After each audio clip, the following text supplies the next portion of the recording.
Welcome back. And joining me now is Democratic Governor Andy Beshear of Kentucky. Governor Beshear, welcome back to Meet the Press. Thanks for having me. Thank you so much for being here. We really appreciate it. Kentucky, of course, no stranger to dealing with natural disasters. You heard my conversation with Secretary Kristi Noem about the disaster down in Texas. The last time your state was dealing with severe weather, you actually praised the federal response, praised the response by Secretary Noem. So let me ask you, just as you look forward, are you confident if disaster strikes again that the federal government will be ready to help your state? Well, my heart goes out to Texas. We have been through this in Kentucky time and time again. And as a parent of teenagers, the idea that your kids might not come home from camp is just devastating. What's most important is that we put these families first and that we make sure that we learn from this. When we got hit in 2022 and lost 45 Kentuckians, we asked every question after. We didn't shy from anything. We said, when this occurs next time, how do we do better? How do we save 5 more people, 10 more people?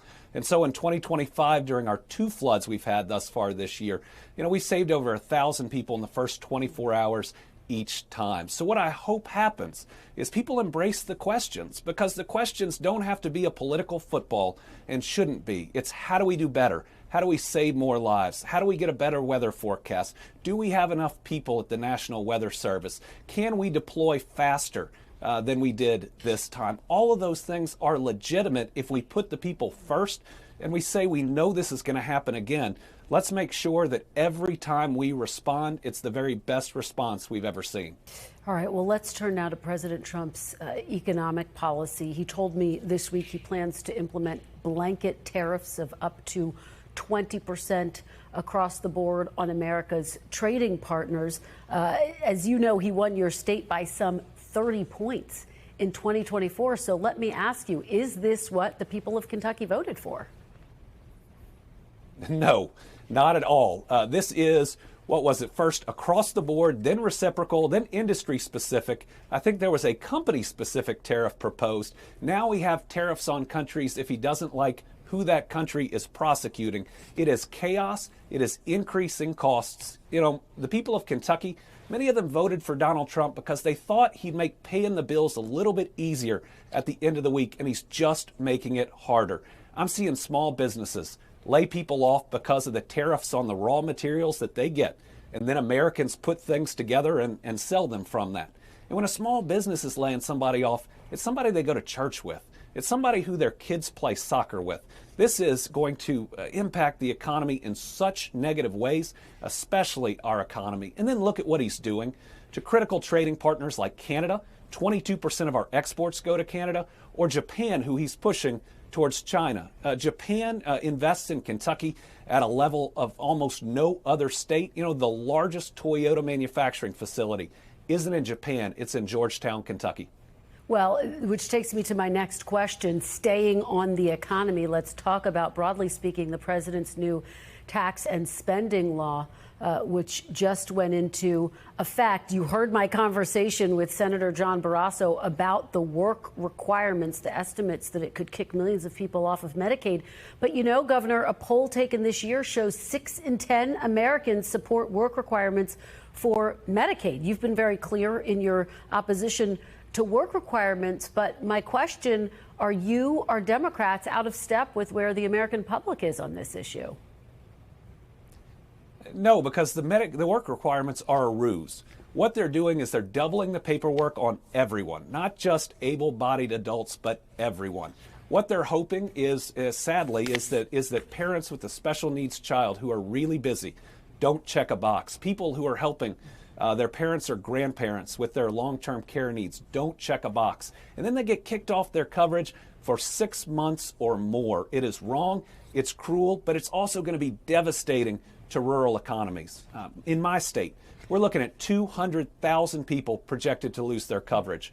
20,000 healthcare workers are going to get fired because of this bill, and 35 rural hospitals, each the second largest employer in their county, may close. What that means is fewer people getting that tax break, fewer people going to the local restaurant, fewer people going to the local bank. This is going to hit rural America to give a tax break mainly to wealthy people who live in urban areas. It's going to hit all over the United States. It is a betrayal of rural America. Well, it is undoubtedly going to be a major flashpoint as we head towards the midterms. And I do want to talk to you about the future of the Democratic Party.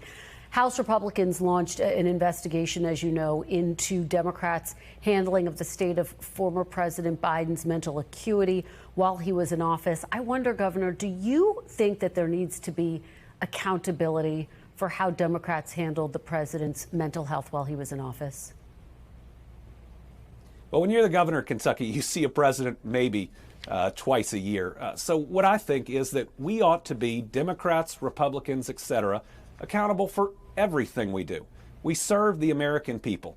And so we should be judged by not only our actions, but our results. But in the end, it's this political football that we see going back and forth where a win for one is a loss for another. What we've got to get to is a place where we put the people first and we focus on jobs, infrastructure, public safety, public education, and health care, and make sure all the distractions are pushed to the side. You know, so much of what's thrown at people day after day, especially in the news, it makes them think that they don't count, that they're not important, when what they care about the most is supporting their family. I remember being on a bus with a bus driver who was telling me exactly how much her groceries cost every month that she could barely afford. But she also knew exactly how much the vacation cost that she couldn't. That's where the American people want us to focus. But, Governor, I guess just very quickly, does this investigation on Capitol Hill, do you think it's important in terms of helping to restore some of the trust that was lost in Democrats in 2024? I think the way we restore trust in Democrats is to show the American people that we are laser focused on their everyday needs, that we are not distracted by other issues, but that we know that paying the bills at the end of the month is way too hard. It's too tough for that new couple to afford their first new home. People are worried about paying for their child's next prescription, and some people don't feel safe in their communities. That's where they want us to be, and that's where my focus is. All right. Well, speaking of your focus, I want to ask you about your focus and your future. You are serving your last term as governor. You have a trip to South Carolina coming up this week. Of course, the early voting state there. So Senator John Barrasso says you're running for president. Are you? What I'm doing right now is trying to be a reasonable voice out there that hopefully doesn't just bring Democrats back together, but Democrats, Republicans, and independents. You know, this country has gotten far too partisan, too much us versus them. If we can focus on the core issues that lift up every single American, then we can actually move not right or left, but forward as a country. There ain't no such thing as a red job or a blue job. A job is just good for all Americans. Governor, is it accurate to say you are considering running for president? Well, right now, what I'm trying to do is speak out for my people and for the American people, especially with this attack on rural America and the big, ugly bill. Next year, I'm the head of the Democratic Governors Association, and because of this attack on rural America, we're going to win a lot of races that people aren't expecting, because a lot of Republican governors have said nothing, and their economies are going to get hit, and their people are going to have to drive 2 hours just to see a doctor when they're sick, whether they're covered by Medicaid or private insurance. And then after that, you know, we'll see. I would have never considered this a couple years ago, but I will not leave a broken country to my kids or to anyone else's. And so if I'm somebody that at that point that I believe that I can heal the country, then I'll take a look at it. Okay, so definitely not ruling it out there. Governor Beshear, thank you very much for joining us. We really appreciate it. Thank you. We thank you for watching, and remember, stay updated on breaking news and top stories on the NBC News app or watch live on our YouTube channel.